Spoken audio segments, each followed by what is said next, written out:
जोरदार टाळ्या होऊन जाऊ द्या। पुरस्कार प्राप्त सरपंच माननीय श्री भास्करराव पेरे पाटील साहेब। जगद्गुरु तुकाराम महाराज, राष्ट्रसंत गाडगे बाबा, राष्ट्रसंत तुकडोजी महाराज आणि मला माझ्या जीवनात ज्यांचं प्रत्यक्ष दर्शन झालं, ज्यांच्याबद्दल मला अत्यंत आदर आहे, मला काय संपूर्ण भारतीयाला ज्यांच्याबद्दल आदर आहे असायला पाहिजे, असे आपल्या देशाचे माजी राष्ट्रपती कैलासवासी अब्दुल कलाम साहेब यांना वंदन करून आज या कारंजा नगरीमध्ये प्रणित भाऊ मोरे लोक कल्याण मंचाच्या वतीनं आपल्या तालुक्यातील ग्रामविकासाच्या चळवळीसाठी, ग्रामविकास झाला पाहिजे, खेडे सुधारले पाहिजे, ग्रामपंचायती शेतकऱ्यांचा विकास झाला पाहिजे, या हेतूनं या मेळाव्याचं आयोजन केलं। यामध्ये आम्हालाही बोलवलं, तुमच्या सगळ्यांच्या दर्शनाची संधी उपलब्ध करून दिली, त्याबद्दल या ग्रुपचे परिवाराचे मी मनापासून आभार मानतो। या कार्यक्रमाला तालुक्यातील वेगवेगळ्या पक्षातील पदाधिकारी, सरपंच, पोलीस पाटील, त्यांच्या संघटनेचे पदाधिकारी आवर्जून उपस्थित आहे, सामाजिक कार्यकर्ते, या सगळ्यांचा मी मनापासून आभार मानतो। औरंगाबाद जिल्ह्यात माझं गाव आहे पाटोदा। तुम्ही कधी ऐकलं असन, पाहिलं असन, वाचलं असन, कुठं माहीत नाही, नसन पाहिलं तर कधीतरी या, प्रत्यक्ष पहा, अभ्यास करा, त्या गावाने काय केलं, त्या ग्रामपंचायतीने काय केलं, काय करायला पाहिजे, याचा अभ्यास करून आपल्या गावचा, तालुक्याचा विकास आपण करावा अशी हात जोडून विनंती करतो। आत्ता साहेबांनी सांगितल्याप्रमाणे किंवा या ताईनं बोलल्याप्रमाणे जी काही सध्याची परिस्थिती आहे आपल्या देशात, राज्यात, गावात, हिला नक्की दोष कोणाचा आहे, हे कशाने सुधरण? मी काल पण सांगितलं, सरकार याला सुधरीन ही आशा मला आता नाही, कुणाला असन तर असो, पण सरकारच्या हाताबाहेर गेलेली केस आहे। सरकारमध्ये 90% लोक खोटं बोलणारे, कारण काही असो। मग आम्ही काय विचार करतो की बा आपली आपण करायला सोडू नको, आपल्या गावचा, आपल्या तालुक्याचा विकास करायचा, आपण पुढे झालं पाहिजे, आपण काहीतरी केलं पाहिजे, तरच हे शक्य आहे। बाकी जे गेंड्याच्या कातडीचे लोक आहेत त्यांच्या नादी लागून हा खेळ जमणार नाही। आणि हाच विचार घेऊन मोरे भाऊ पुढे येते, तालुक्यात फिरते, गावोगाव जाते, त्यांच्याच्यानं जेवढं शक्य होईल तेवढं काम करण्याचा त्या प्रयत्न करते। ज्याला आपण खारीचा वाटा म्हणतो तशा पद्धतीने त्यांचं काम हळूहळू चालू। आत्ता त्यांनी सांगितलं, शिक्षणासाठी जर कोणा मुलामुलीला अडचण असेल तर मी त्या ठिकाणी स्वतः उभा राहीन आणि स्वखर्चातून त्यांच्या शिक्षणाचा खर्च उचलन। या अशा एक ना, हे जरी दिसायला गोष्टीत लहान असल्या, खरं तर हे काम शासनाचं आहे, पण शासनाला अशा कामात लक्ष द्यायला वेळ नाही। आरोग्य, शिक्षण या दोन गोष्टी समाजाला 100% फ्री पाहिजे, आरोग्य आणि शिक्षण, आणि याच्यावरच देश उभा राहतो। उलट झालं, या दोन गोष्टी सगळ्यात महाग झाल्या। 8-8 लाख रुपये लागते पोराला शाळेत घालायला, आता 8-8, 10-10 लाख रुपये, आणि दवाखान्याला पण। खरं म्हणजे ह्या दोन गोष्टीची माणसाला गरज आहे। अहो, त्याला तुम्ही जे 2 किलो 5 किलो गहू देता समजा, पण तो धडधाकट आहे, कमवून खाऊ शकतो, पण आजारी पडल्यावर काय करायचं त्याला? म्हणजे त्याला दवाखान्याची गरज जास्त आहे. दुसरी गोष्ट, तो शिकला तर कोणाकडे हाताच्या मागायची गरज त्याला पडणार नाही. म्हणून तो इथं शिक्षण झालं पाहिजे. मी कोण्या पक्षाचं कौतुक करायचं म्हणून नाही, किंवा कोण्या राज्यकर्त्याचं कौतुक किंवा वाईट मला चिंतायचं नाही, पण मी माझ्या डोळ्याने पाहिलेलं सांगतो तुम्हाला. दिल्लीमध्ये मी 4 दिवस होतो अभ्यास करायला दिल्लीमध्ये. तिथल्या शाळा आणि दवाखाने एवढे नंबर 1चे साहेब, तुम्हाला काय सांगावं. काही असो, त्या माणसाने ते केलं आणि 100% दवाखाना फ्री आहे. 100 मेडिकल सुद्धा तुम्हाला पैसे लागत नाही. डॉक्टरची फी तर नाहीच, पण मेडिकल बी लागत नाही. गोडाऊनचे गोडाऊन भरलेलं औषधे फुकट, रस्त्याच्या कडेला. चोरी होत नाही, कोणी नेत नाही, कारण गोळ्या कोणी उगाच खाणार नाही, त्याच्यात काय भ्रष्टाचार होणार नाही. शाळा बी फार सुंदर आहे. म्हणून आमची पण खूप दिवसाची मागणी आहे, आरोग्य आणि शिक्षण मोफत झालं पाहिजे. पण असं होत नाही. सरकार चांगल्या गोष्टी करायच्या जास्त भानगडीत जात नाही. त्यांचे प्रश्न वेगळे आहे, त्यांच्या समस्या वेगळ्या आहे, त्यांचे धोरणं वेगळे आहे. फार विचित्र धोरणं आहे, विचित्र योजना आहे त्यांच्या. मला मिळाला वेळ तर मी तुम्हाला सांगेन पुढं काही योजना माझ्या लक्षात आल्या तर. फार कलाकार योजना आहे शासनाच्या, पण ते आपल्या लक्षात येत नाही. आपणही त्याला टाळ्या वाजून समर्थन करतो. माझ्या गावामध्ये माझ्या गावच्या लोकांना 25 वर्ष मला त्या ग्रामपंचायतमध्ये काम करायची संधी दिली. त्या गावचे उपकार आहे. आणि 25 वर्ष काम करताना माझ्या 2 गोष्टी लक्षात आल्या. प्रामुख्यानं एक, माणसाचं आयुष्य कमी होऊ राहिलं, आणि दुसरं, देशावर कर्ज वाढू राहिलं. तुम्ही बघा, रोज कर्ज वाढत आहे राज्यावर, रोज, आणि रोज आयुष्य कमी होऊ राहिलं. मग भारत स्वतंत्र झाल्यावर आपण काही कमवलं का गमवलं? काय कमवलं आपण? काहीच नाही. आपले वाडवडील किती वर्ष जगत होते पहिले? पहिले लोक किती वर्ष जगत होते? 100. आणि आता 50, 60, किती? बरोबर आहे. मी मुद्दाम बार बार विचारू राहिलो, किती वर्ष जगतो? 60. आणि या सरकारने काय योजना काढली माहिती आहे? 75 वर्षाच्या माणसाला एसटी फुकट. आता 60च मरतोय.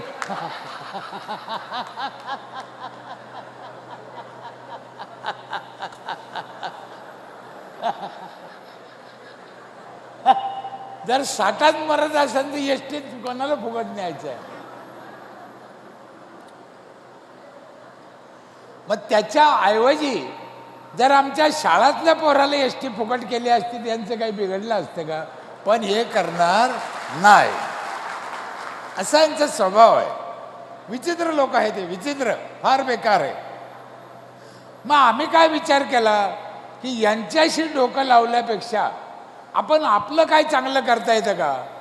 आपल्या गावचं चांगलं करता येतं का?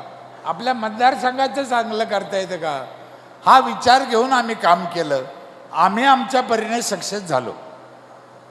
आणि तुम्ही भाऊ तुमच्या पायावर उभा राहून अशी आमची इच्छा आहे. काय केलं आम्ही? आमच्या ग्रामपंचायतीने काय केलं तुम्हाला सांगतो.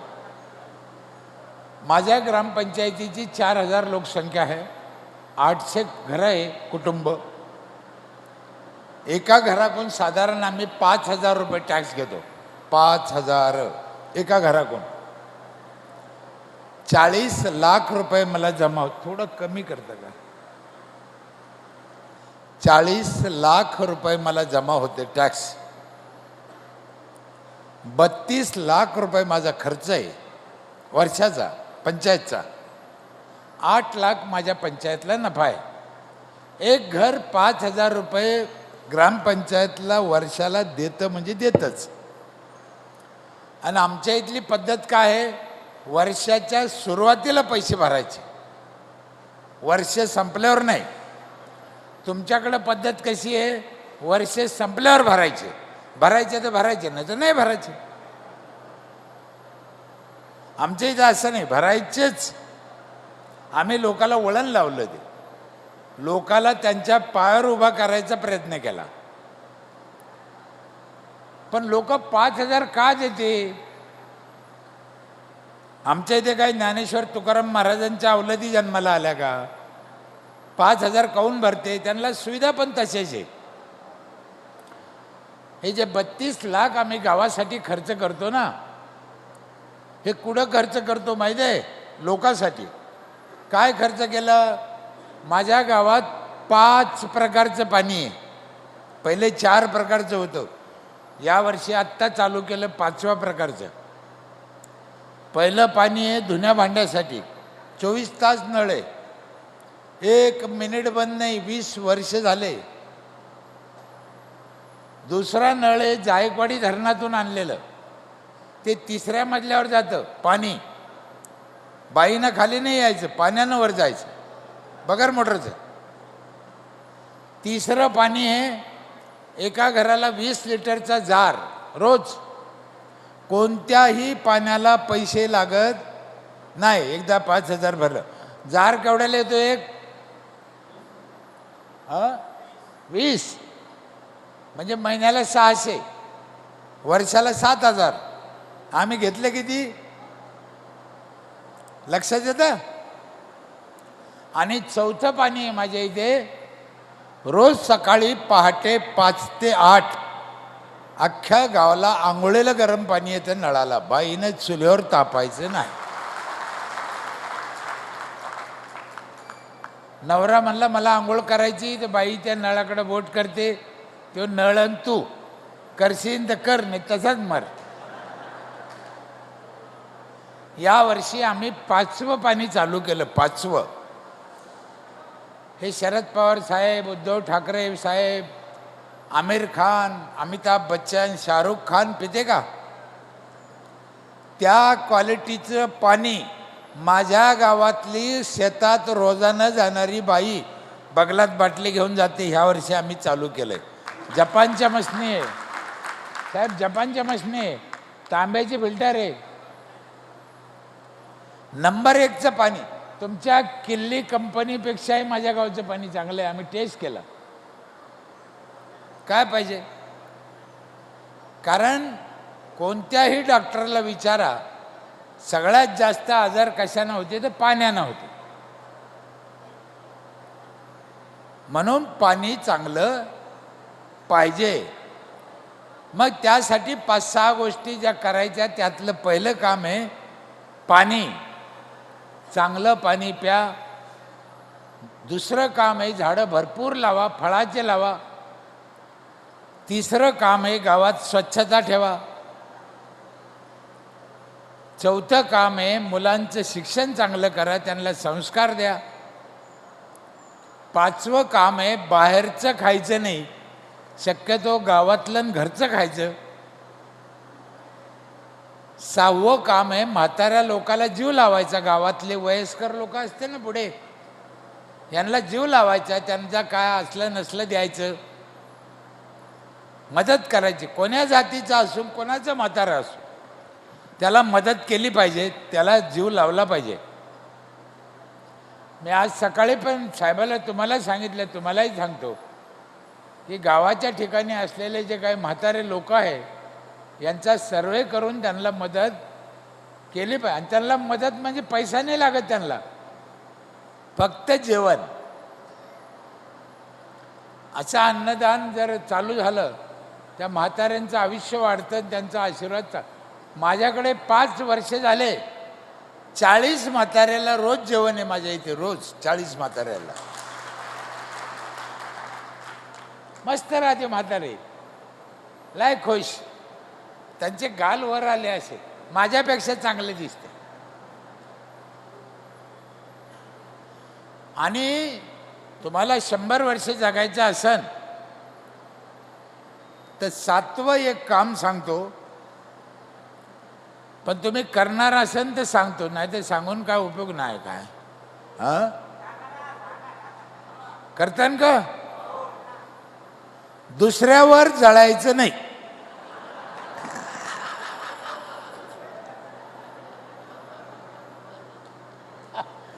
जर 100 वर्ष जगायचं असेल तर दुसऱ्यावर जळायचं. तुम्ही मोठं व्हा, कितीही मोठं व्हा, पण दुसऱ्याला लहान करायचं नाही, दुसऱ्याला त्रास द्यायचा नाही. परमात्म्याची सेवा करा. परात्मा, दुसऱ्याचा आत्मा. परमात्मा म्हणजे शेंदूर लावलेला दगड नाही. परात्मा म्हणजे दुसऱ्याचा आत्मा. त्याची सेवा करा, त्याला भजा, एकमेकाला काम या. जे का रंजले गांजले त्याशी म्हणे आपुले, एकमेका साह्य करू अवघे धरू सुप. जे तुम्ही करता हेच संतांनी सांगितलेलं आहे.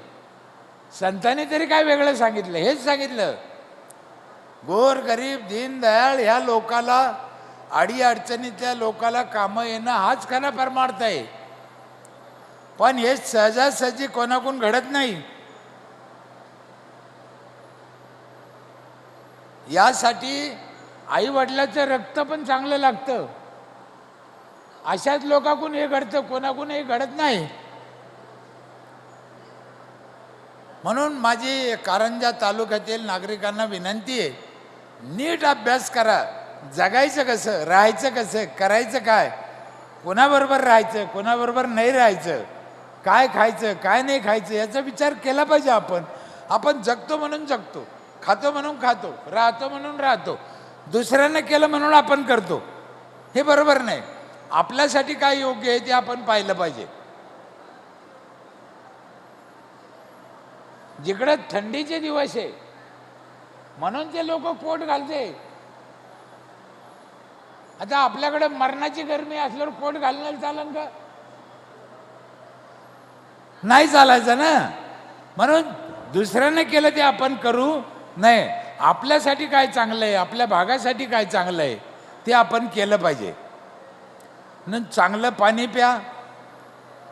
दुसरं झाडं फळाचे लावा, फळाचे झाडं लावा, झाडं भरपूर लावा. इथे सरपंच सदस्य पुढारी अनेक क्षेत्रातले लोक आहे. आणि ग्रामपंचायतीनेच करा असं नाही, त्यांनी ते करा, पण कुणी पण करा. झाडाशिवाय पाऊस पडू शकत नाही. आपल्याला काही सांगायचे कीर्तन प्रवचनात, भजन करा म्हणे पाऊस पडन, 100% खोटं आहे. भजनाने पाऊस पडत नाही. झाडं लावल्यावरच पाऊस पडतो. झाडं हे पावसाचं ATM आहे. भजन केल्यानं पाऊस पडला असता तर अमेरिकेला पाकिस्तानला कधीच पडला नसता. तिकडं कसं काय पडतो पाऊस? ते भजन करते का? नाही. झाडं आहे. अमेरिकेत भजन करते का? अमेरिकेत सप्ताह आहे का? नाही. तुम्ही सप्ताह करा, भजन करा, तुमचा देवधर्म करा, तो वेगळा. पण सप्ताह केला म्हणून पाऊस पडन असं होणार नाही. त्यातले त्यात झाडं फळाचे लावा, फळाचे. लोक काय करते, फळाचे झाडं लावतच नाही. गुलमोहर लावते, अशोका लावते, बदाम लावते, पाम लावते, पण फळाचे लावत नाही. सीताफळं, पेरू रस्त्याला दिसते का तुम्हाला? नाही. त्यांचं काय म्हणणं आहे, रस्त्याला जर फळाचे झाडं लावले तर पोरं ठेवायचे नाही, तोडून खाते फळं. कळलं का नाही? पेरू लावला रस्त्याला तर पोरं पेरू तोडून खातेन, सीताफळ तोडून खातेन, जांभळं तोडून खातेन. पोरं खातेन म्हणून लाईत नाही. एवढा हलकट झाला माणूस.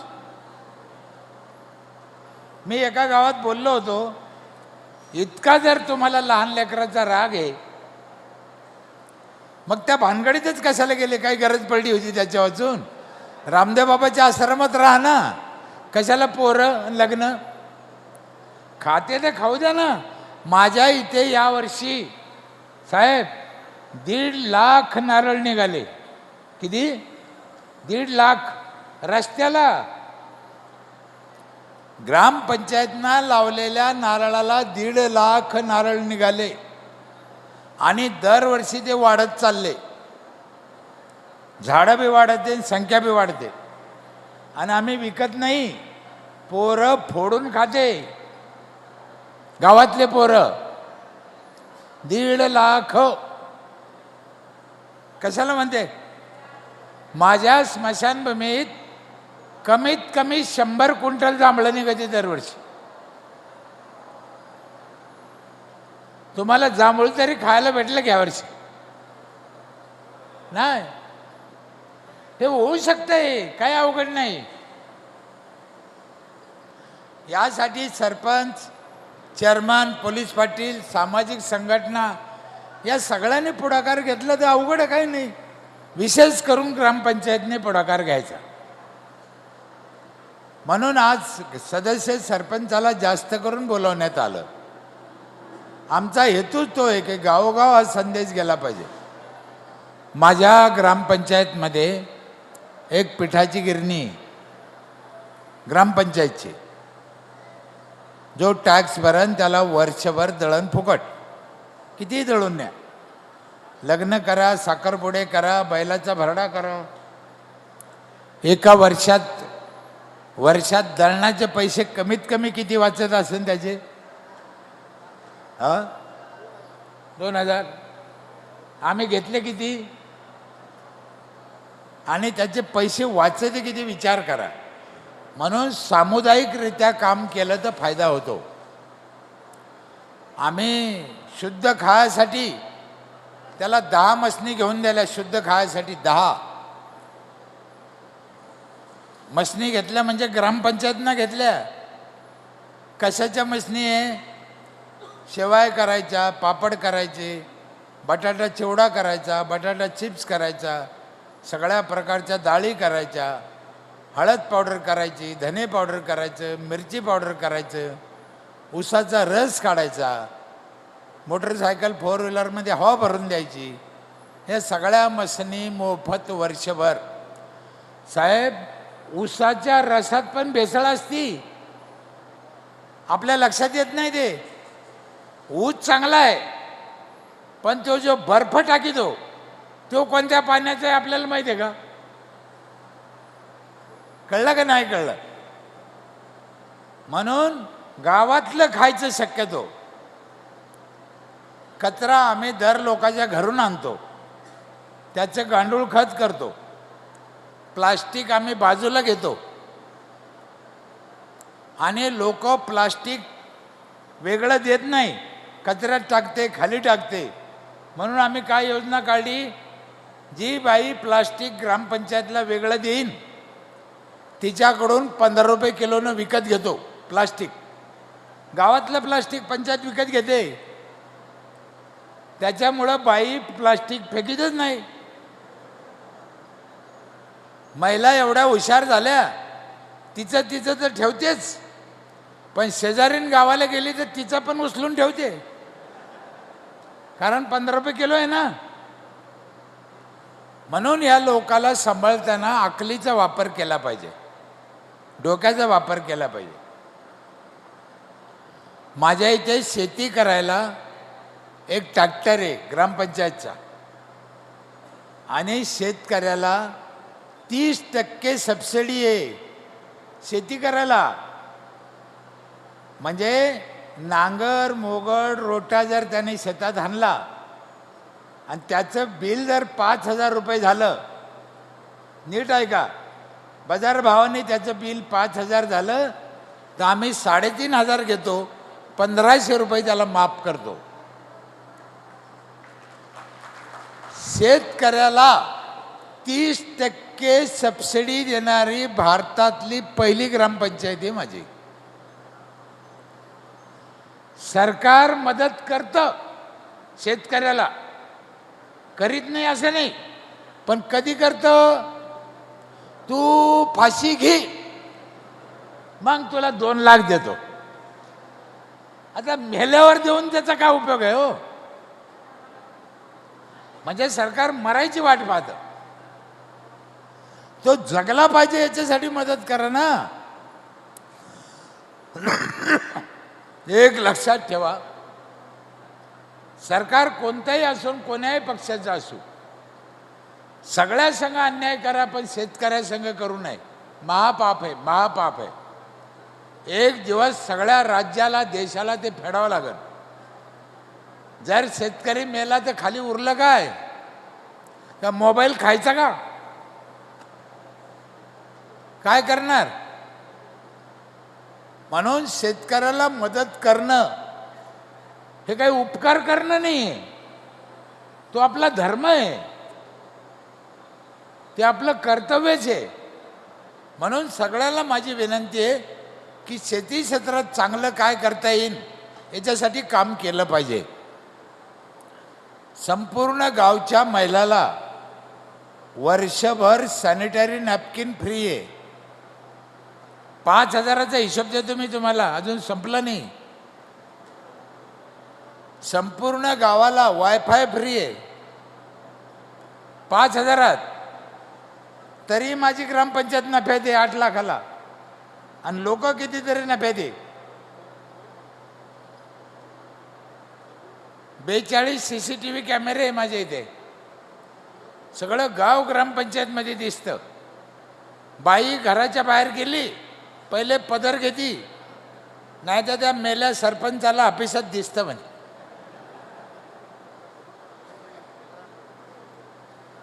सदोतीस ठिकाणी बेसिने हात धुवायला, रस्त्याला, गल्लोगल्लीत.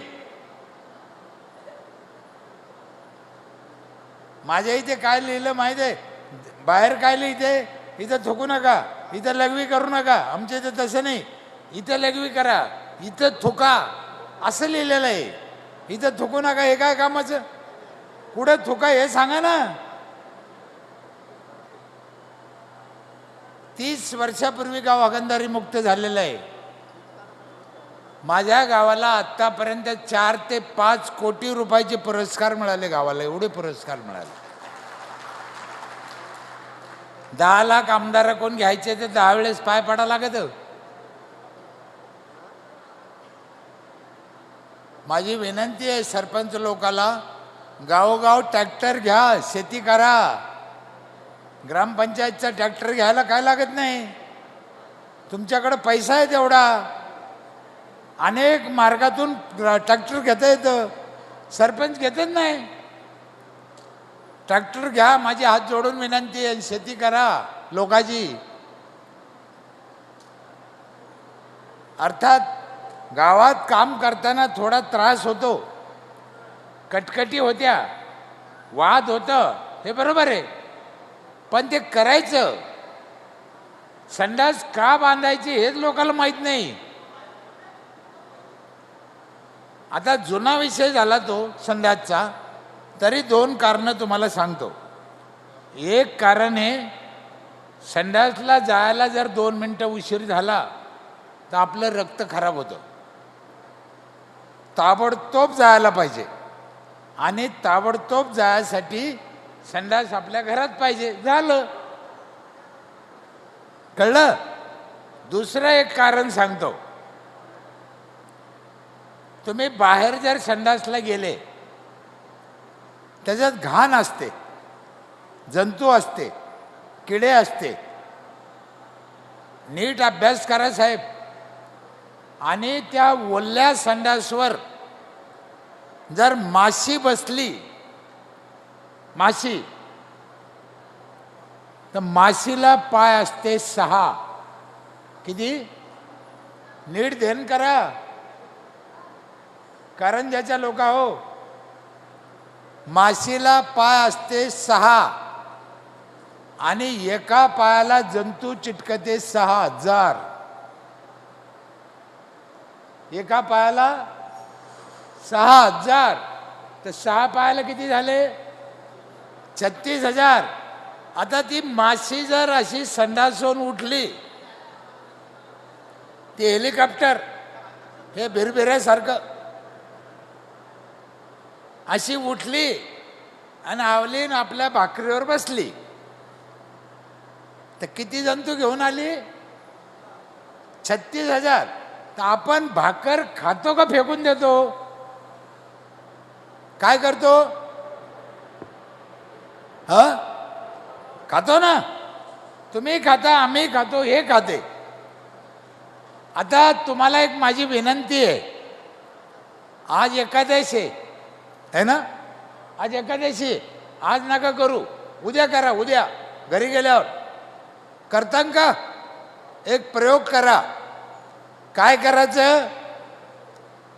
घरी गेल्यावर उद्या, आज नको, आज एकादशी आहे, उद्या काय करा, तुमच्या स्वतःच्या संडासमध्ये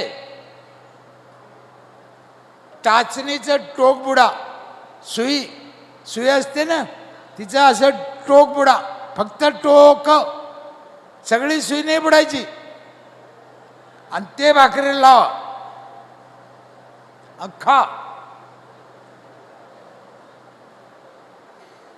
कोणी खाईन का? नाही खाणार. म्हणून म्हणलो आज नको, उद्या करा. बरोबर आहे, तुम्ही खाणार नाही, मी खाणार नाही, हे खाणार नाही. पण मला कारंजाच्या लोकांनो हात जोडून विनंती आहे, खरं खरं सांगा. खरं, सुईच्या टोकानं लावलं ते जास्त असन का 6 पायानं आणलं ते जास्त असन? 6 पायानं आणलं ते जास्त असन. मग जास्त खायचं आणि कमी नाही खायचं. इथे एक घोटाळा झाला, तुमच्या लक्षात आला का नाही आला मला माहीत नाही. तुमची माफी मागून सांगतो, लय महा घोटाळा झाला साहेब. सुईच्या टोकानं लावलं ते तुमचंच होतं, ते तुम्ही खात नाही.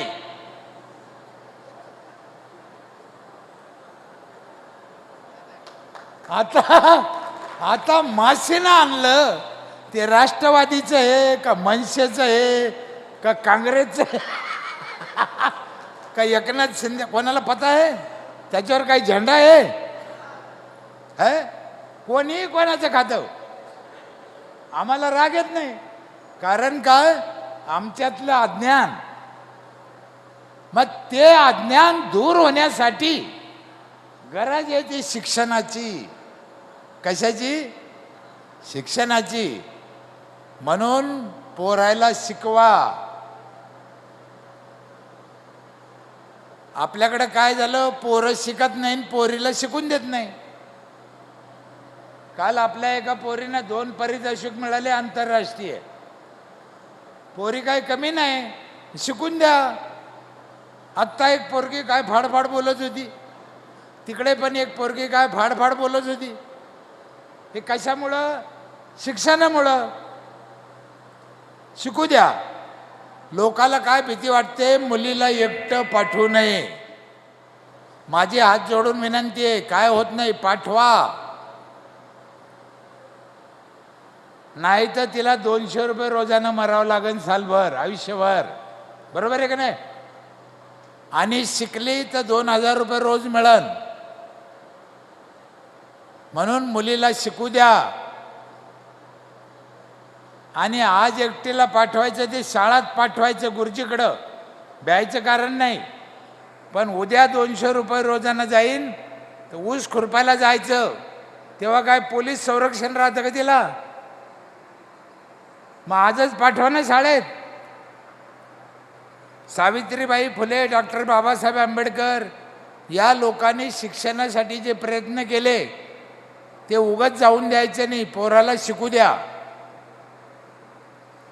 शिक्षण, व्यवहार त्याला कळलं पाहिजे, जीवनाचा अर्थ कळला पाहिजे. याच्यासाठी नोकरीसाठी शिकावं असं नाही, पण शिकलं पाहिजे.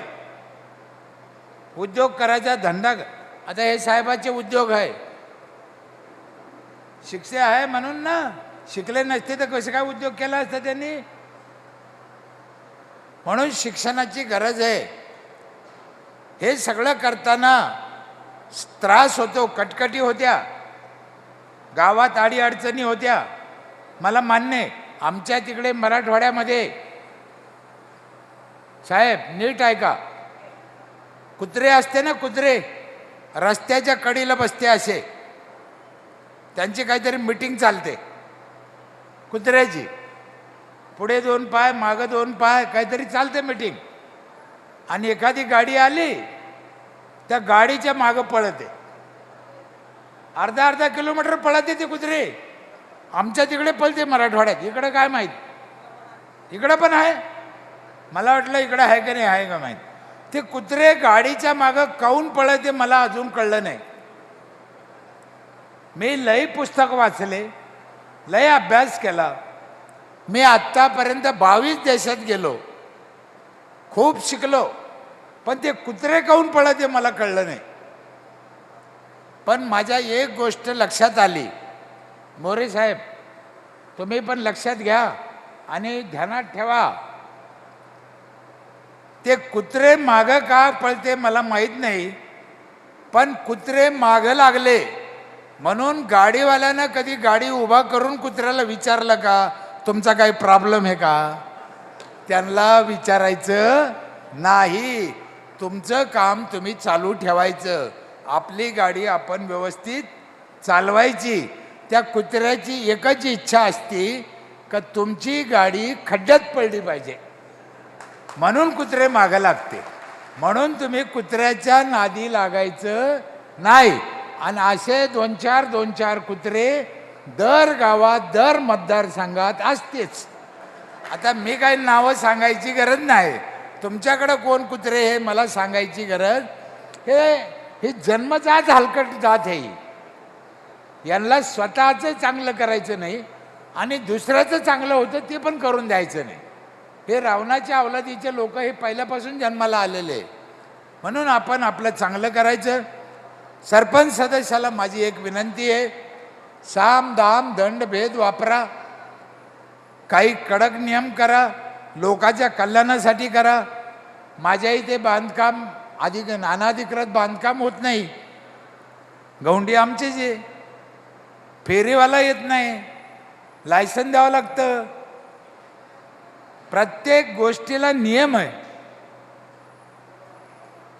आम्ही थोडा कपटपणा काय केला, आता म्हातारं मेलं तर मेल्याची नोंद करीत नाही कोणी, लोक लवकर करीत नाही.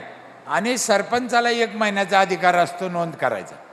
तुम्ही उशिरा गेले सरपंचाच्या हातात राहत नाही, मग तुम्हाला कोर्टात जावं लागतं, कोर्टातून परवानगी आणावं लागते, 5,000 खर्च येतो आणि मग त्याची नोंद होती. मग ग्रामपंचायतमध्ये फुकट होती ना ताबडतोब, पण लोक ताबडतोब करीत नाही. मग आम्ही काय केलं, आमच्या गावात एक योजना चालू केली. म्हातारी मेल्यावर जो पोरगा त्या दिवशी अर्ज करीन ताबडतोब त्याच्या बापाला जाळायला लागणारं इंधन, लाकडं ग्रामपंचायत फुकट देईन. मग त्या लाकडाच्या आशानं ते अर्ज करतं, नोंद होती ना. कळलं का नाही कळलं. म्हणजे योजना अशा पाहिजे का तो माणूस गुंतला पाहिजे. लग्नाची नोंद करीत नाही. आम्ही एका बाईला अडवलं होतं, ती तिच्या जन्माच्या नोंद करायला आली पोराचं. म्हणे दादा माझ्या पोराची नोंद करा. म्हणलं बाई तुझ्या पोराची नोंद करतो, पण तुझ्या लग्नाची नोंद केली का. म्हणे नाही. म्हणलं हे कोणाचं आहे मग. तिला राग आला, मला शिव्या दिल्या, गल्लीने रडत गेली. सगळ्या गावाला माहीत झालं लग्नाची नोंद असली तर पोराची नोंद करते, नाही तर करीत नाही. तेव्हापासून हळद लावूनच येते. आणि माझ्या इथे सगळ्या प्रॉपर्ट्या महिलाच्या नावावर आहे, माणसाच्या नावावर नाही. रजिस्ट्रीला बाईला जावं लागतं. नवऱ्याने सोडून बी दिलं तर प्रॉपर्टी बाईच्या नावावर राहते. म्हणून महिलाची नोंद करणं, लग्नाची नोंद करणं गरजेचं आहे. अशा अनेक गोष्टी आहे. झाडं लावताना पण तसंच केलं आम्ही. प्रत्येक बाईला विचारलं, तुला कशाचं रोप आवडतं? त्या बाईनं जे नाव सांगितलं तेच रोप आणून दिलं. ती बाई खुश झाली, तिने झाड लावलं.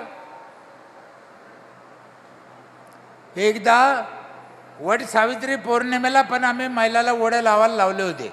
इथं काही महिला आहे, वट सावित्री पौर्णिमा असते ना, ग्रामसेवकाला सांगून वडाचे रोपं आणले.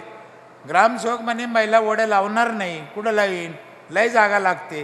म्हणलं आपल्याला वाटून द्यायचं, कुठं लावू. 70-80 रोपं भेटले. माझ्या इथे लाऊडस्पीकर आहे असा. महिलाला माझी विनंती, हात जोडून नीट ऐका. त्या लाऊडस्पीकरमध्ये जर दौंडी दिली, संपूर्ण गावाला ऐकू जातं. 18 लाऊडस्पीकर आहे, 18. प्रत्येक गल्लीत लाऊडस्पीकर आहे. मग ते रोपं आणले, दौंडी दिली. दुसऱ्या दिवशी वट सावित्री पौर्णिमा होती. काय दौंडी दिली? महिलाला विनंती केली, उद्या वट सावित्री पौर्णिमा आहे, वडाची पूजा करणं लई पवित्र काम आहे, पुण्याचं काम आहे. त्या सावित्रीनं सत्यवानाला वडाच्या झाडाखाली आणल्यावर त्याला ऑक्सिजन मिळाला होता, म्हणून तो जिवंत झाला. ती काही जादू नाही. वडाचं झाड लय ऑक्सिजन देतं, म्हणून वड लावा. उद्या वट सावित्री पौर्णिमा आहे, दौंडीत सांगितलं, नीट ऐका. सगळ्या महिलाला विनंती आहे की आपला वड घेऊन जा, तुम्ही लावा. आपल्या वडाची पूजा आपण करा. वडाची पूजा करणं लय पुण्याचं काम आहे. वडाची पूजा करणं लय पुण्याचं काम आहे. पण आपले वड आपण पूजा, दुसऱ्याचे वड पूजू नका, अशी धोंडी दिली.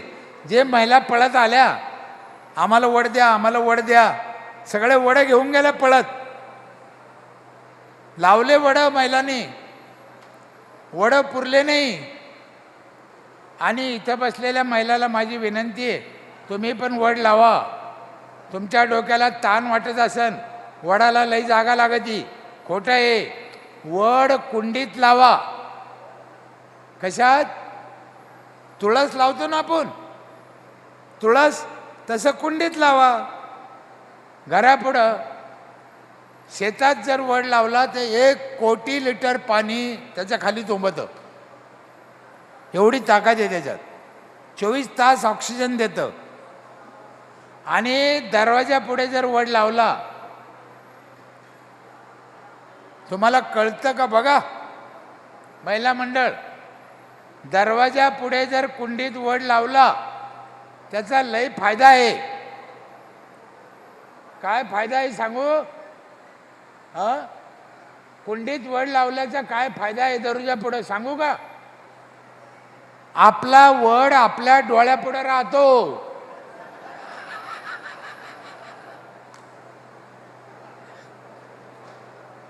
आहे का नाही?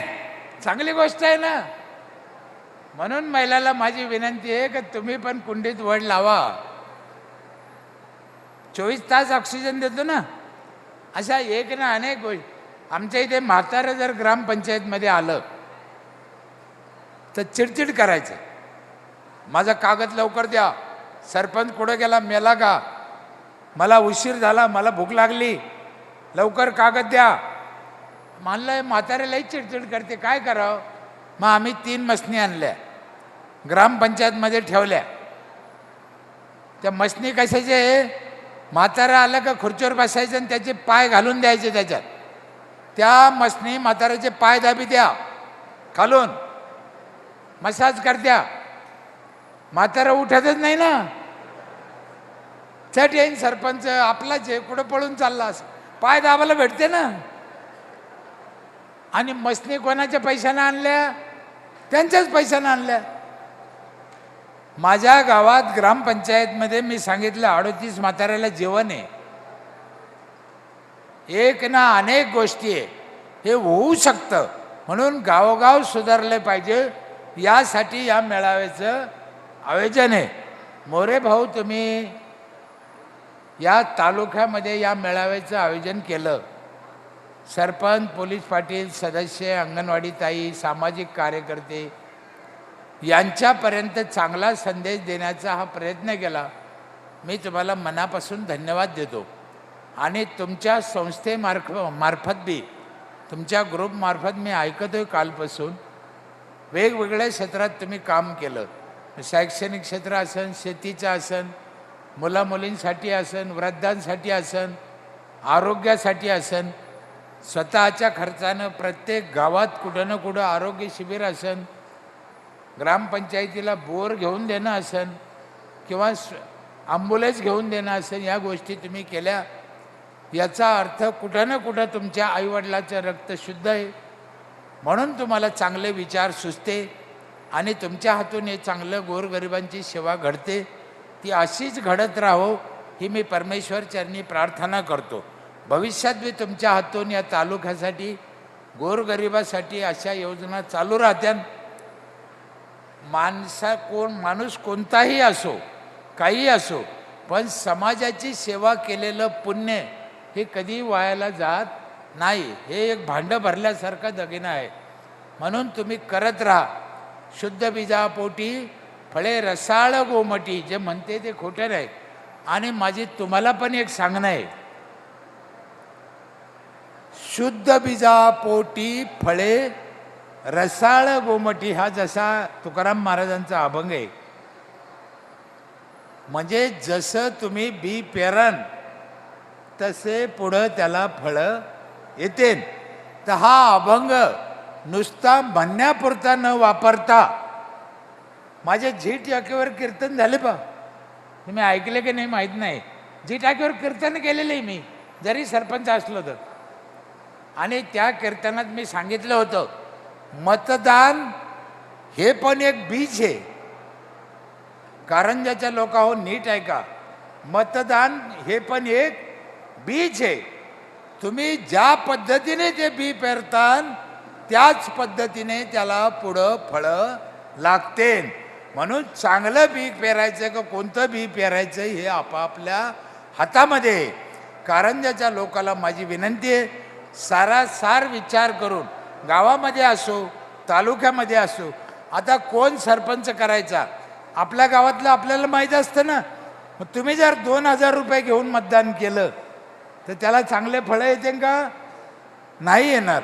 म्हणून निरपेक्ष भावनेने, चांगल्या भावनेने, जातीपातीच्या पलीकडे जाऊन विकास हा डोळ्यापुढे ज्याचा आहे अशा माणसाला जर तुम्ही पुढे केलं तर गावाला आणि तालुक्याला चांगले दिवस येणं काही कठीण नाही. माझ्या गावाने हा विचार केला, मला 25 वर्ष संधी दिली म्हणून मला ते करता आलं. यापुढे तुम्ही पण तुमचा विचार करून चांगल्या पद्धतीने काम करतात. ही सर्व मंडळी तुम्हालाही कामं येईल. तुम्ही यांचा आणि ते तुमचा विचार करतील, तालुक्याचा विकास होईल, स्वर्ग बनन, या पद्धतीची आपण आशा करूया. आणि मला पुन्हा एकदा इथं बोलवलं, माझ्याकडून एखादा शब्द वाईट गेला असेल तर दोन्ही कान धरून माफी मागतो. पण तालुक्याचा चांगला विकास व्हावा ही परमेश्वर चरणी अपेक्षा व्यक्त करतो.